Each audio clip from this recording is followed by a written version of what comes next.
Good evening, everyone. Welcome to Transformation Tuesday. Greetings from beautiful Tasmania. You can't see much of Tasmania because I'm here at my childhood house, coming to you live from Hobart. But for those of you that are tuning in, this is my hometown. This is a hometown broadcast. I look forward to sharing with you tonight some really powerful concepts from the world of understanding more about ourselves, understanding more about the masks that we wear, the inauthenticities that we present to the world, and a concept that I like to call the mask that we wear, where at some point in our life we sort of stopped being the innocent, authentic children that we once grew up as, and we somehow start playing a different role in life. Hey Maddie, how you doing here, brother? And so I'm going to talk a bit about that tonight. I'm going to talk about not only understanding some of the masks that we wear, some of the different aspects that go into that, but also how to then step out of that. How do we become and how do we embrace a different way of being? And some practical tools, some practical suggestions on how do we physically break out of the mold of the conditioning of maybe putting on a version or a mask, putting on a front, being a version of ourselves that's been there to achieve acceptance or love or worthiness that's artificial to an extent. So I'm going to share some concepts and some really practical tools in order to do that. So, hey Vasso, good to see you there. So welcome again from Hobart. And just while I wait for a few guys to jump on, I'm just going to pop on a tune for you guys at the moment. This is my favorite artist for the week. This is Soul Rising again. So I thought I'd just chuck on a bit of a quick tune while waiting for you guys to jump on. Hey Mike, hey Monica, good to see you guys there. So this is Soul Rising. I've been listening to this album like non-stop for the last week, and it's just such a beautiful album. So for those of you guys that want to check it out, Soul Rising, this track's called Open Your Heart. That's what we're going to be doing tonight, is opening your heart. Hey Shemaine, good to see you. Alright, there we go. Hey Mike, how are you, mate? Good to see you guys. Well, welcome back to Transformation Tuesday. And as I said in the intro, for those of you that jumped on, tonight is really about tapping into how do we put down the mask? How do we start to recognize maybe where we're being a little bit inauthentic? Maybe where we're not being the full authentic expression of our true self. And starting to understand, well, what does that even mean? Where are the parts of ourselves where we're maybe shutting parts of ourselves down? Maybe where we feel like it's not okay to be a certain way. And good to hear, Mike. Of course, you're delicious. And what I'm going to help you understand is what are the components of ourselves that we shut down. And there are some very, very powerful parts of ourselves that we get trained or we get taught, if you're all conditioned from a very, very young age to shut down. We get taught by very well-meaning parents or very well-meaning people in the community that way of being is not acceptable.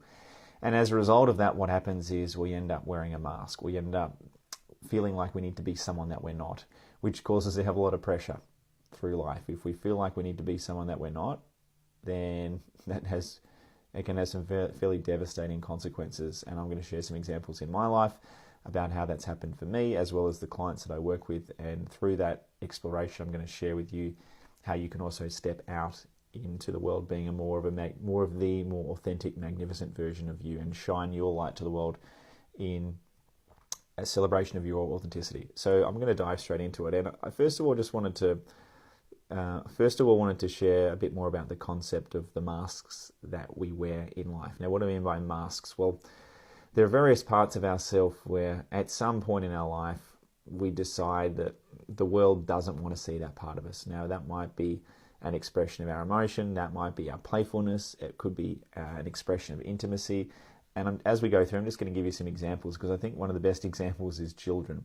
When we see children in their natural environment, and I've had the pleasure of spending some time today with my nieces and my nephew today, and when they're in their natural habitat, when they're playing, when they're just being themselves, they're not in their heads, they're not worried about what other people are thinking about them, they're just being. And I think a beautiful example of this today is I was playing with my cousin Jacob, and we're about to play trains. And I said to him as we're about to play trains, and I said to Jacob, Jacob just kind of expanding his thinking, interacting with me. I said, what are we doing here, buddy? What's the objective? What's the outcome of this game that we're about to play?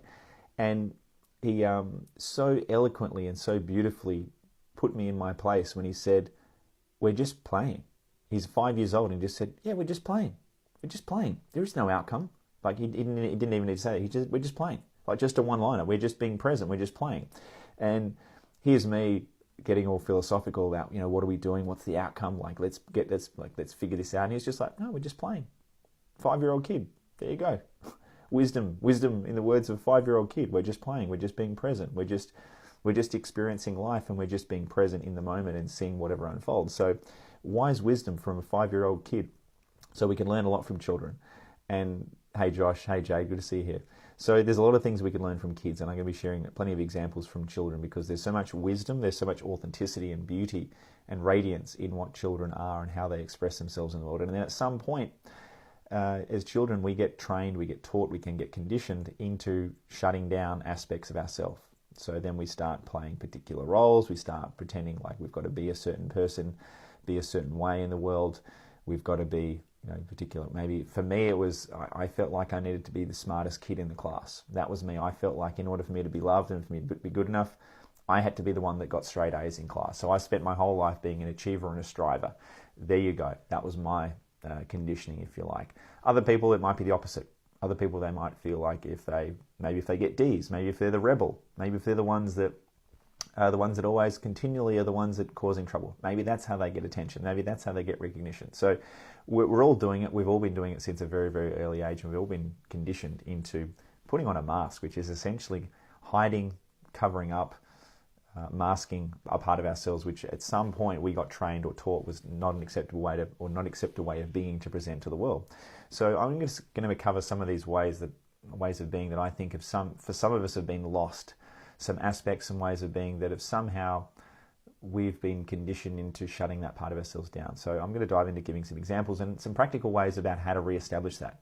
How do we step into regaining our power? How do we re-embrace, if that's a word it is now, how do we re-embrace being our most authentic expression? So a good example of this is authenticity. Now when I say authenticity, I'm talking about speaking our truth. I'm talking about speaking from a place of being transparent, open, honest about what we truly think. And a beautiful example of this is my little niece. She just said to a complete stranger the other day, she said to him, I think he must have been a little bit older. This is a story that got recounted to me. But yeah, she said to an older gentleman, she said, "Did you know that you're dying?" She said, "Do you know that you're dying?" And from her perspective, she's 3 years old. So she looks at someone who's old and she goes, "Geez, they're nearly dead." Now, that's just her being completely authentic. That her just perspective of life is saying, well, look, you haven't got as many years to go as I've got. And again, there's a beauty in that. Again, you could look at that a number of different ways. You could say, well, that's offensive, that's horrible. You could say, well, look, that's kind of accurate, right? It kind of is accurate. We are all dying. Every single one of us, from the moment we are born, we're dying. We're on a journey that's going to end at some point. So, and I'll just touch on that. Even the word dying, whether you use the word dying or if you use the word completion, it's got a different energy about it. So anyway, I encourage you to use the word completion when your life completes, as opposed to when you die or when it ends, because completion has got much more of a I just like the energy behind it. And again, it's only a word, but words are everything. Words are completely loaded with meaning. Anyway, so Amelia, my little 3-year-old niece, she says, and she also says things like, she points out if someone's a little bit overweight, she says, "You're fat," right? Now, it doesn't have any malice. It doesn't have any ill intention. It doesn't have any necessarily ego or maliciousness behind it. It's just an observation that someone is bigger than someone else. So again, it's a reminder of, children, they speak their mind. They're just like, I'm just going to share this from the place of just being authentic. So again, not just necessarily say we go around calling people fat. My message is more around us recognizing where we can be more authentic, where we can share our truth, where we may be holding our truth back because of the opinions of someone else. Maybe we don't want to share our opinion because we're going to get judged. Maybe we don't want to share our truth or what our perspective is or what our aspirations for our life are because maybe someone's going to shut us down or someone's going to laugh at us, or maybe someone's going to watch us not succeed and therefore they're going to judge us. So again, these are some areas where I'm going to suggest, we've all got some work to do, but certainly speaking your truth. And I would encourage you, one of the practical ways you can get into the habit of speaking your truth would be practicing a concept called radical honesty, radical transparency, which is, where you can, and I recommend doing this with a close friend, is and I have the opportunity of doing this on a regular basis on a weekly men's circle that I'm part of, and we're all practicing radical honesty every single week. So speak your mind, start getting to the practice of speaking your truth. Actually share from the heart what's actually true for you. Now, what's true for you, who knows, maybe it's not actually true. But either way, when you share your truth, you'll get put in your place. You'll either get evidence or you'll get challenged or you'll actually get validated on what that perspective is. So in a very, very healthy way, it will help either validate or challenge or dismantle your truth, which I think is a very, very healthy thing to be put through. So have honest, open, transparent conversations and check in and ask yourself, how honest are you being on a daily basis? How transparent, how open are you being with your friendships?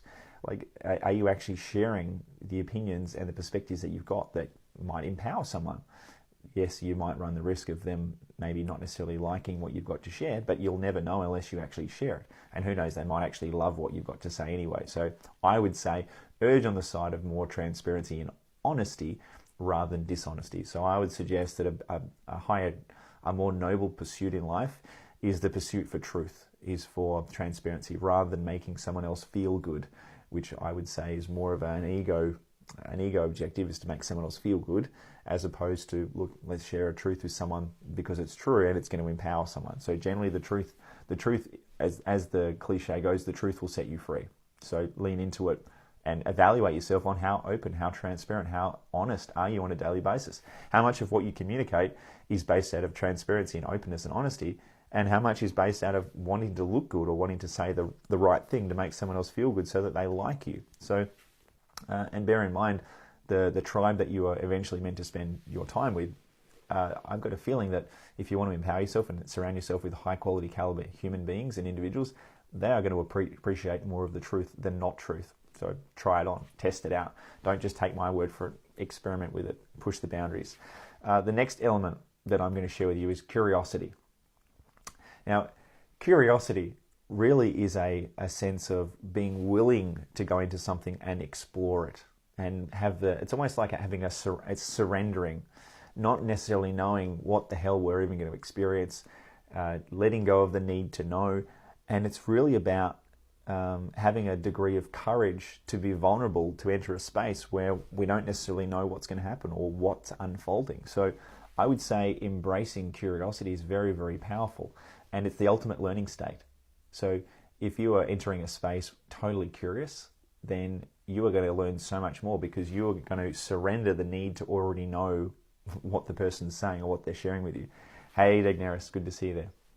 So I would suggest, whenever you're watching a Facebook Live, whenever you're reading a book, whenever you're entering actually try this on any experience in general for that matter.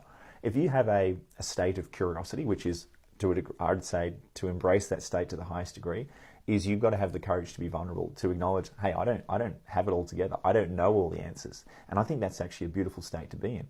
Because, I mean, let's face it, there's an infinite amount of a vast, infinite amount of knowledge and wisdom to be absorbed and to master in this life. To think that we've got it all together, right? That would take us out of being empowered to learn more. So I would suggest a way to do that is to actually surrender to a process and go, you know what? I don't know it all. Great. I'm excited. I'm curious to learn more. Hey, Dagneris, thank you. Big hug, big love to you too. So get more curious. Be okay with not knowing everything. Be okay with not knowing everything. That's the beautiful way to be. Surrender. I certainly don't know everything. I don't know everything on human behavior and high performance. Hey, I surrendered that long ago. I'm on a lifelong journey. I'm just sharing the best of what I've got at this moment in time. And then tomorrow I'll know more. And then tomorrow I'll know even more. And then we're just constantly evolving and building our skill, knowledge, and experience. And that's life.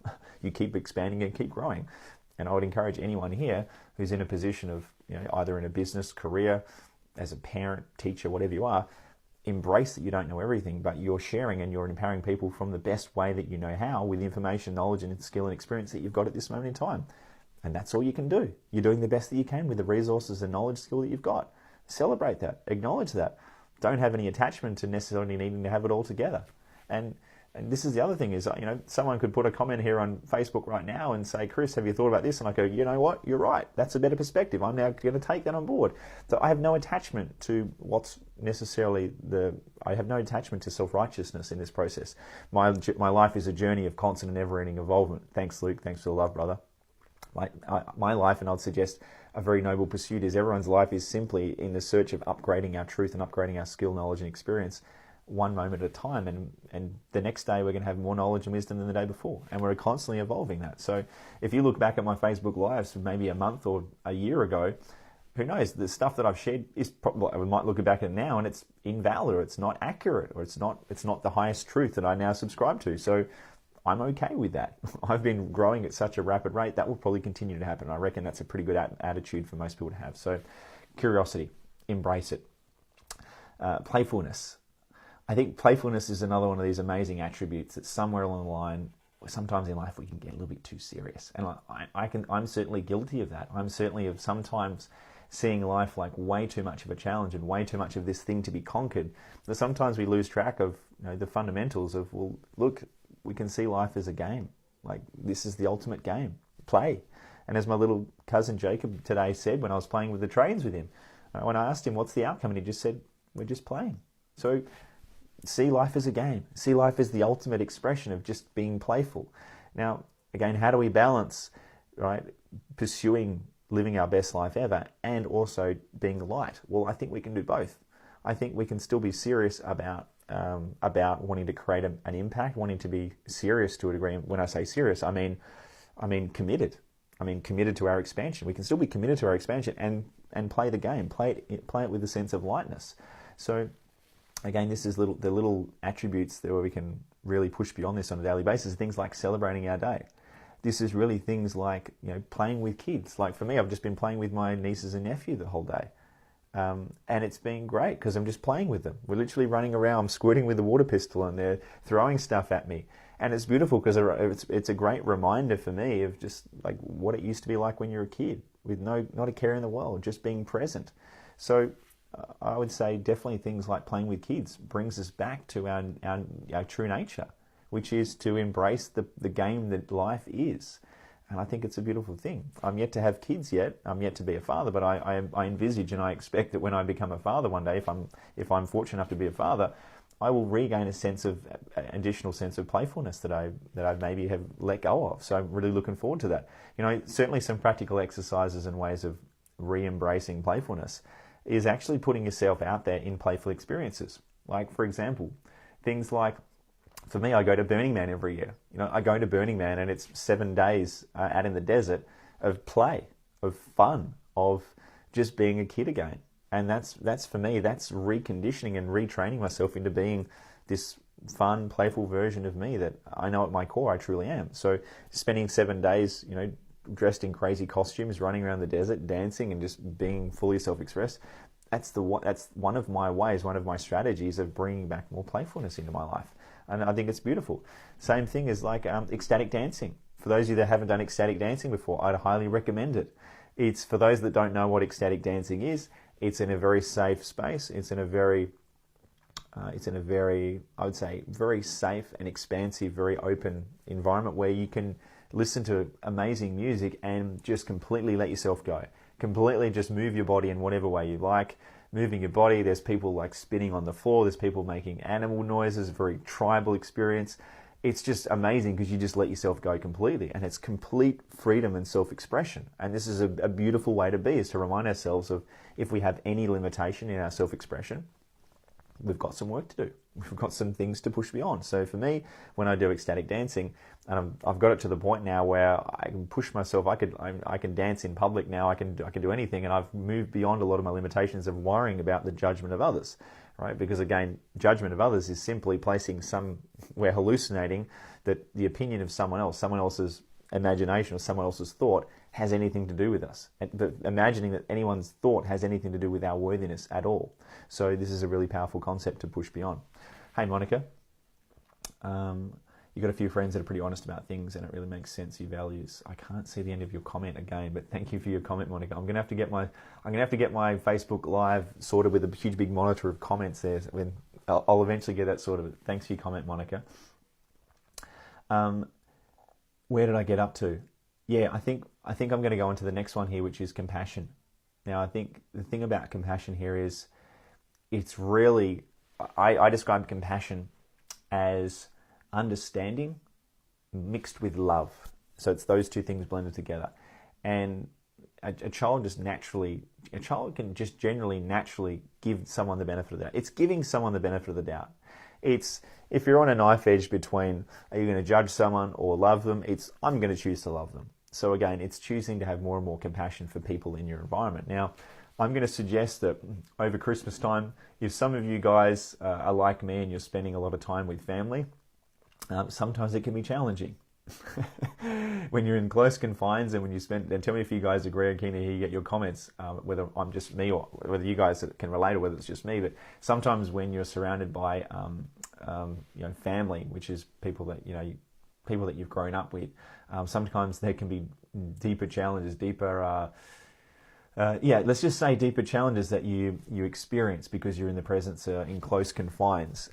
So that can be an experience where you're forced to take a look at yourself and you're forced to have compassion, because if you don't have compassion for yourself, for your family, for some of those relationships that we experience during this Christmas period, then sometimes it can cause a lot of suffering. So we need to have a lot of compassion. We need to have a lot of love. We need to give people the benefit of the doubt and have a degree of understanding for why people do what they do. And this is the thing, is life is going to keep flashing up these learning experiences. Life is like a big mirror, and life is going to reflect back at us all these experiences for us to evolve and expand beyond those. Now, until we expand and move beyond them, those experiences are going to keep happening, i.e. sadness, anger, frustration, resentment, all those types of negative emotions. They will keep occurring until we learn the lesson that life has been helping us learn all these years. So that's compassion. Enthusiasm and excitement. Tell me if you can resonate with this one. Enthusiasm and excitement. You look at, I look at my little nieces and nephew, and they, from the moment they wake up to the moment they go to sleep, sometimes they have a meltdown, but from the moment they wake up, they are just buzzing with energy. They're just like, oh my God, I've got another day. Ooh, they literally, I'm awake, I'm alive, let's go, let's play.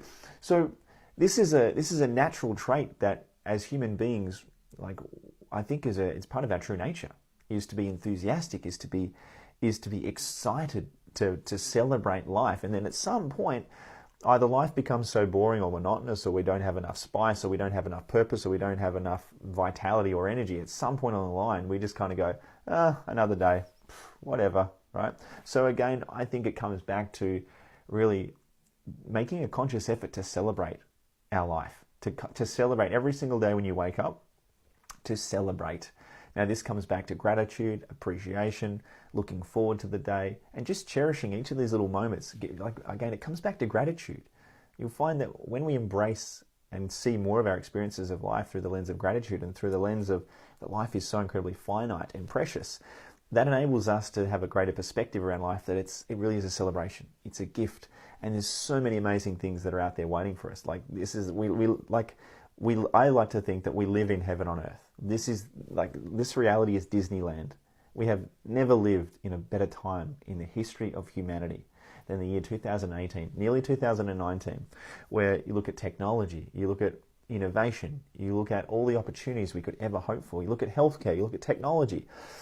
It's mind-blowing. Virtual reality, the fact that I can talk to you guys now I'm literally broadcasting from Tasmania, and yesterday I was in Perth. This is phenomenal. This is amazing. So again, it's celebrating all these little factors, all these facets of just re-embracing the beauty that we exist in this life. It's amazing. Hey, Monica, thank you. Hey, Teresa, good to see you here. Your husband is like a child. He's never grown up. I love it. I love it. Here's to celebrating the childlike behaviour that we get to exhibit. I'm looking forward to catching up with you, Teresa. Are you in Tassie? Let us know if you're in Tassie or whether you're back in Perth. So how do we stimulate being more enthusiastic and excited? Well, You know the feeling that you used to have on Christmas Eve when you used to look forward to going to bed and then waking up and there's all these presents waiting under the tree? Well, you can recreate that every single day when you go to sleep. You can recreate that feeling, and it's an inside job. It's totally your construction. It's totally your mindset. It's the way you think about your world. It's how you perceive and the perspective you take on for your life. You can get totally excited about your life.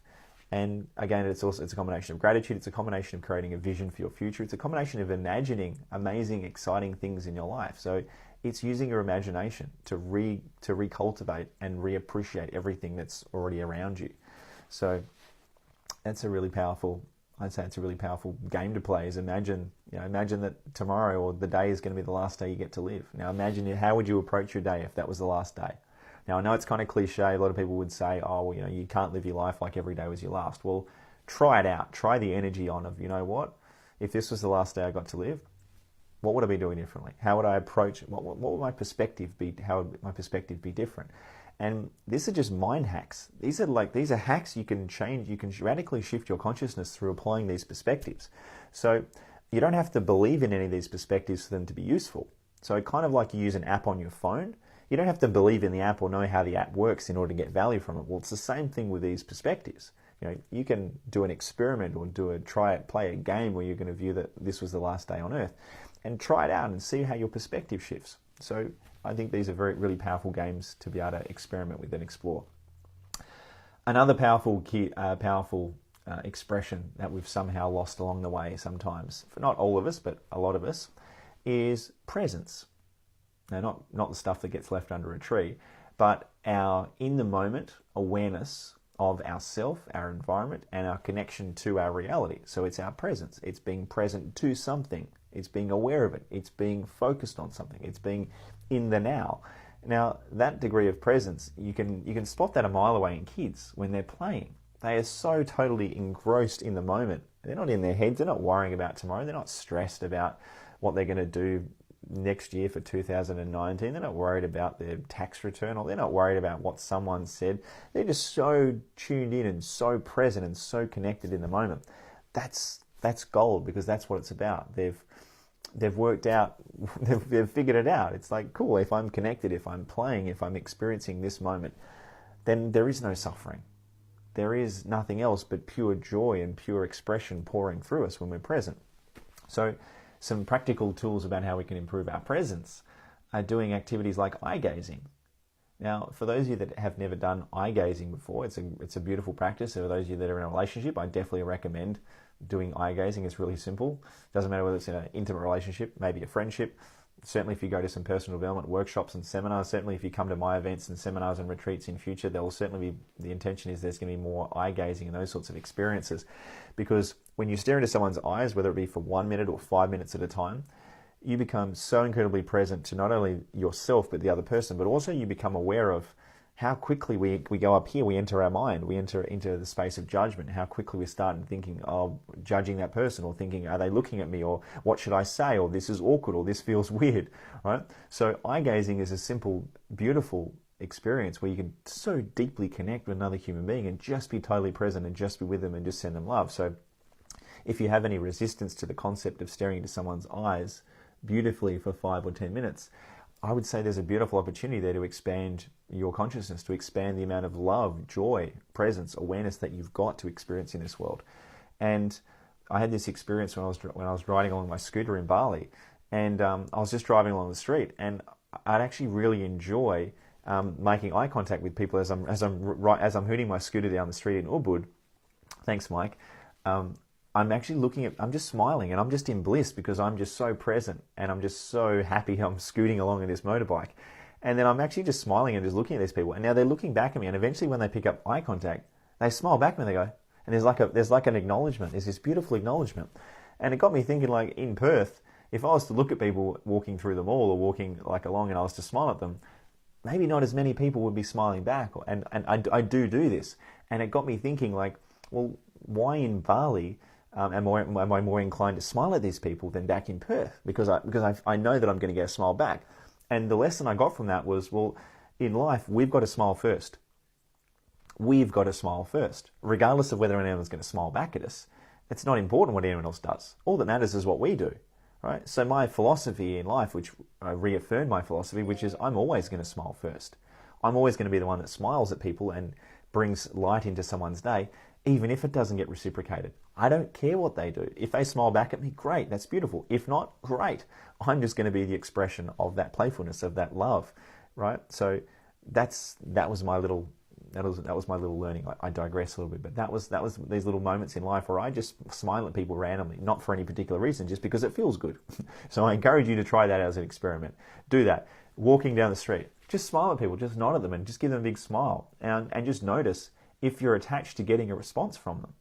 And if you're attached to getting a response from them, inquire why. Right? Someone might be having a bad day. Someone literally might be, it could be the last day of their life. They might be terminally ill with cancer. Who knows? Right? But smile at everyone. I think it's a fantastic practice. I do it all the time. I also, as I'm walking along, I'm also blessing people. Imagining I'm just sending them huge big packets of beautiful love when I'm hopping my car. I'm just driving along blessing people. Why? Because it feels amazing. Right? Out of all the things I could be doing in my mind right then, it's like on the menu of things in life I could experience. It feels great, so I'm going to do it. It's beautiful. Hey, Mike. Yeah, mate. This is magic when you tap into this on a consistent basis and you experience this, and you consciously, with conscious awareness and presence, you're experiencing this on a regular basis. It transforms your consciousness and transforms your life completely. Hey, Mel, good to see you here. So we've now just so that was presence. So now we're up to vulnerability.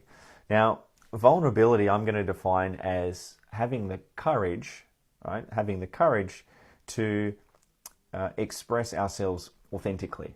Now, what that means is vulnerability is often required in order to express anything, right? Knowing that, well, with our expression may come acceptance, rejection, judgment, acknowledgement.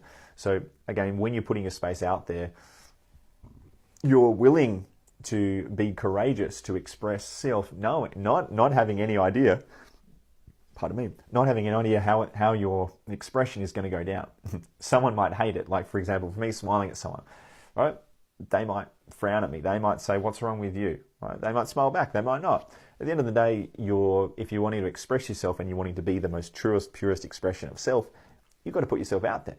Now, some might say that's risky. Well, at the end of the day, which game do you want to play? Do you want to play the game where you shut yourself down and you don't share anything, and you just you toe the line and say, well, hey, this game is way too risky. I'm not going to share anything. I'm just going to put on a mask and only just people please and say what people want me to say.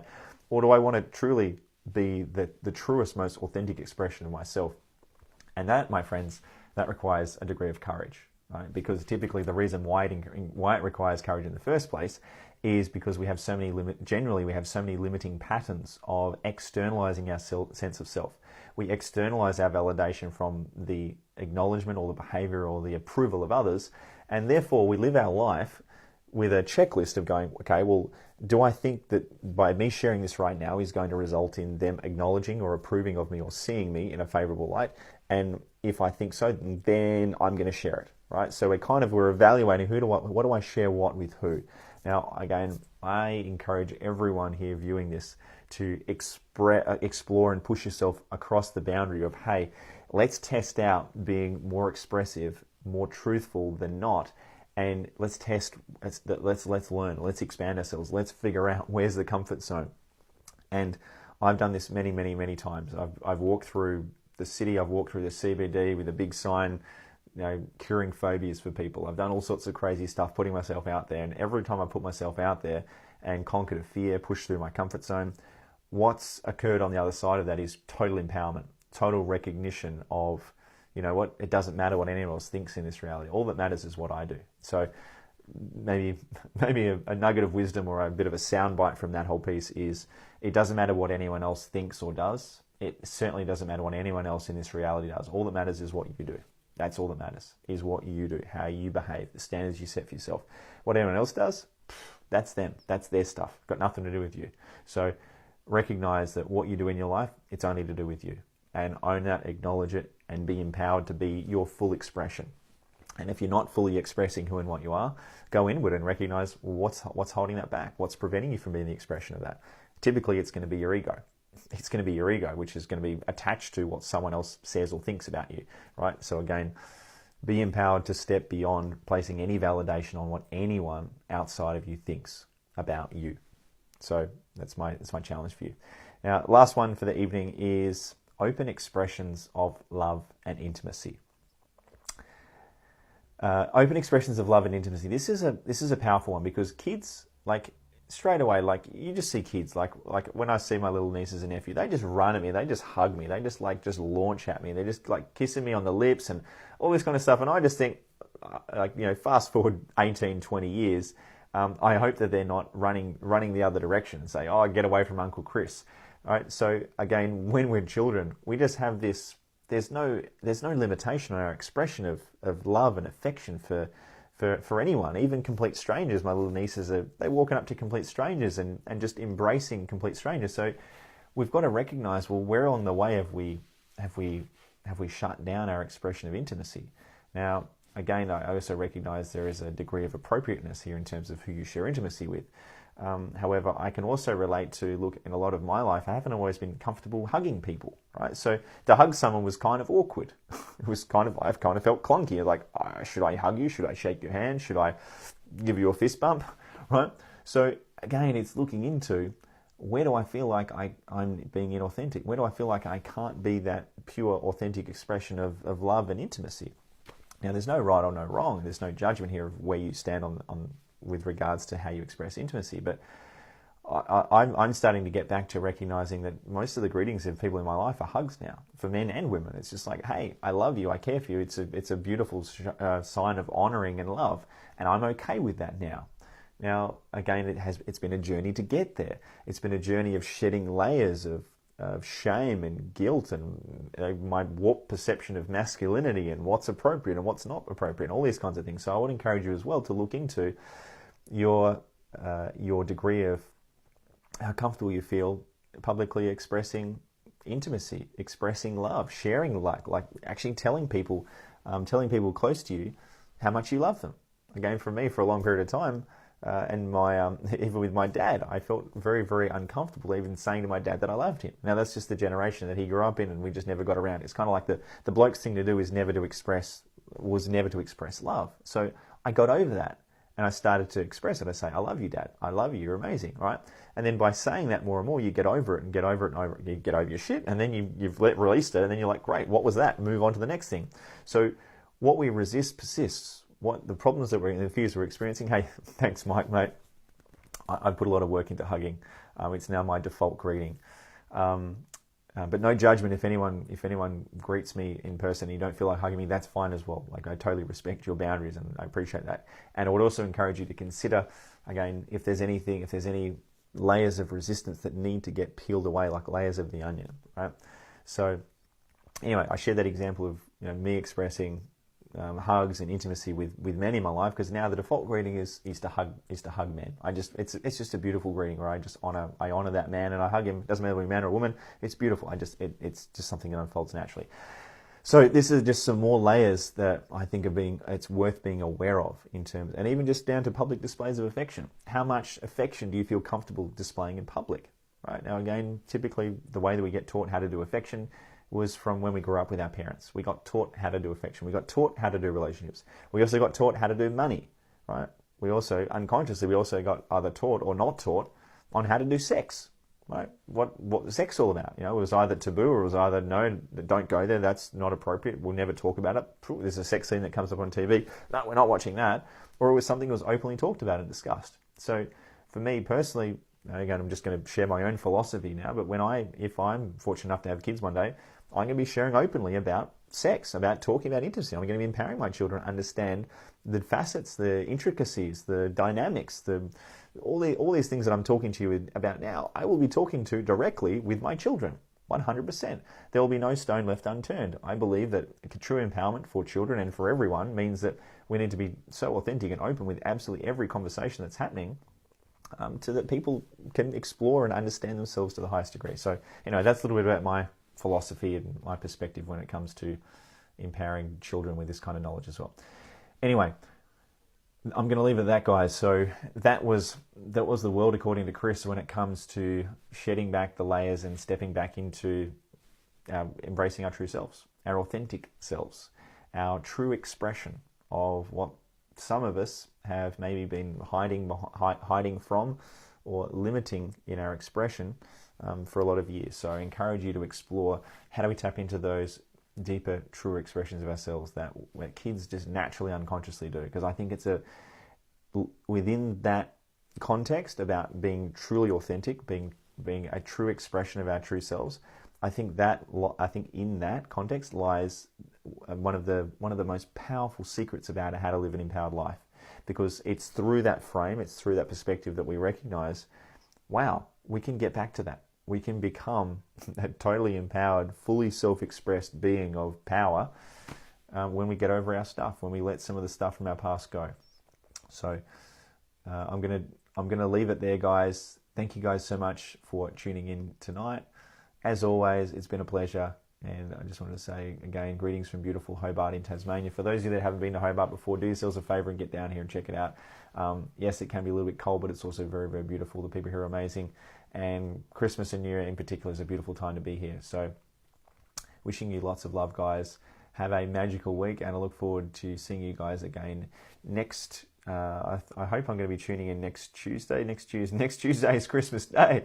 Here we go. Maybe I haven't decided if we'll see how we go. Maybe I'll do a quick check-in on Christmas Day for you guys. But if I don't see you between now and Christmas, wishing you a beautiful Christmas and New Year's period. Hope if you're spending time with family, remember what I spoke about in terms of having compassion, give them the benefit of the doubt, and just share love and blessings around the place.